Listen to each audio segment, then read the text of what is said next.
Hi everybody, welcome to Strange Breed Bushcraft. I have been gone for a long time. This is not even the same channel, but I'm back. I've been on a bushcraft and survival trip lately, whatever you wish to call it. Some people call it survivalism, some people call it prepping, some people call it bushcraft. And at some point they're all interchangeable, but in some ways they're different. I'm starting out my page again with a review. Reviews are easy. You have a product sheet and you have your opinions. It's a good way to get my feet wet. If you're into bushcraft, there are a ton of other guys out there. Dave Canterbury, the Gray Bearded Green Beret, my favorite guy. I love watching his videos. Corporal's Corner. Go give all of them likes, subscribe, ring their notification bell. I don't care. Doesn't bother me. We're all here to learn. But with that, I ask you to go physically assault my like button. Like, really give it a good one. Notification bell, ring that thing good, and subscribe. And today we're talking about the Cold Steel Bushman. Great knife. $20 from Amazon. It's a deal you can't beat. SK5 steel, all one piece, high carbon. I guess you consider it full tang. Makes sense to me. They say that you can store survival equipment in here. Wouldn't recommend it. I might keep a piece of fat wood and some bank line stuffed in there, just so I have some extra cordage and some extra fire kit. They say you can also stick a stick in there. And I would recommend taking this little hole they have there, right there, and putting an eye hook in there. That way, if you magically, in some miraculous movie moment, happen to catch a bear with your spear, got it in him, that he doesn't run away with your knife. But that's a novel idea. You can, for example, say you're in a survival situation and you're trapping, and in your snare you have a raccoon who can be mean, and he's still alive. You can put a 3-foot stick on here, you can dispatch that raccoon with a little jibbity jab, and you have dinner. Makes sense in some ways. It's a little far-fetched in other ways. I don't know. This knife I would not consider to be a belt knife.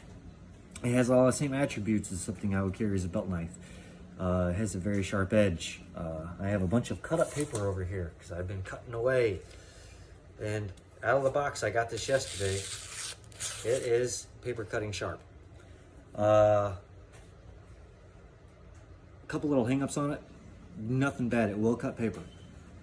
I like that. It has the 90-degree spine for striking a ferrocerium rod. I like that. It's too big for me to carry for a belt knife, though. I plan on batoning with this in camp. I'm all about redundancy in the 5 C's. Have a belt knife. Go get yourself a nice Mora Garberg. Not affiliated with Mora, by the way. I just like the knife. But carry this in your pack. Put it in your haversack. Put it in your rucksack. Put it somewhere. Use this for batoning in camp. Save your edge on your belt knife. If you have to leave your pack behind, you know that you have a very sharp knife still on your hip because you've been using this at camp, right? This was a throwaway. It does come with a sheath. I have it on the ground here because I threw it out. Oh yeah, this came out too. It's polymer sheath. It has a retention clip in it. If you read reviews anywhere, you're going to see that people talk about the retention clip disengaging from this piece and falling out somewhere. I had that happen today. Like a moron, I put the knife in the sheath, and I'm all about the little pop that it makes when it goes in. And I had my hand here, and I popped it in, and the clip popped out. And the tip of the blade came out of a little water drainage hole that's down there. And yes, I'm a moron. It sucked. So I won't do that again. Oh, it also comes with a little ferrocerium rod. Right? Ferrocerium rod itself isn't bad quality material.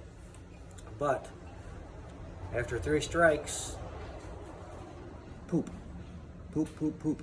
And if you're in a survival situation, you don't want to trust yourself to having a ferrocerium rod this big. Carry a ferrocerium rod in your fire kit. 1/2 inch diameter, 6-inch length, be able to get a good bite on it, get a good strike. This, when you're trying to survive, you want all the luck and all of the good equipment on your side. Okay, so don't trust yourself to a little 2-inch long ferrocerium rod or this sheath. So let's all head down to our local fabric store, get a rivet gun and some leather, or some nice thread and some leather, and let's make a sheath for this. I honestly didn't buy this knife because of the sheath, so I don't care. It's crap. I didn't buy it because of the ferrocerium rod that came with it. It's crap. I knew it would be. I read before I buy. But I know that the knife is good. I know that edge retention is good. I know it's a good quality steel. It's great. It's got the 90-degree spine on it. You got the capability to use it as a spear. You know, you see the guys on the Cold Steel website throwing it. Guess it's a great throwing knife. I'm not going to throw it though. Go buy one. Go buy two. I always say that they could discontinue a product at any moment. Any company could. So if you find a good steel, a $20 good quality knife to use around camp, buy one, buy two, buy three. I don't care how many you buy, just buy at least one of them. I am not affiliated with Cold Steel either, and I never will be. I'm not going to put a product description and link in here. I won't probably do that until I have no idea when. You can go find this on your own. I bought it off Amazon like you can. You can go to coldsteel.com. You can go to one of those backcountry stores. A bunch of places carry this. Amazon was just the best deal for me. And I like how fast it gets here. I'm going to have more videos coming up. But before I say that, this crappy sheath, it's got this thing on the back. And a lot of people don't know what this is. I don't know why. It's really simple. You get a button on your jean jacket and you stick it in there and it sits on there. And it can bounce off though. But if you're working around camp, you can just hang it right here. I wouldn't recommend that. Maybe a little bit lower. I don't know. It's just a big knife. I wouldn't hang this off of anything except a tree or the outside of my pack. Go grab one.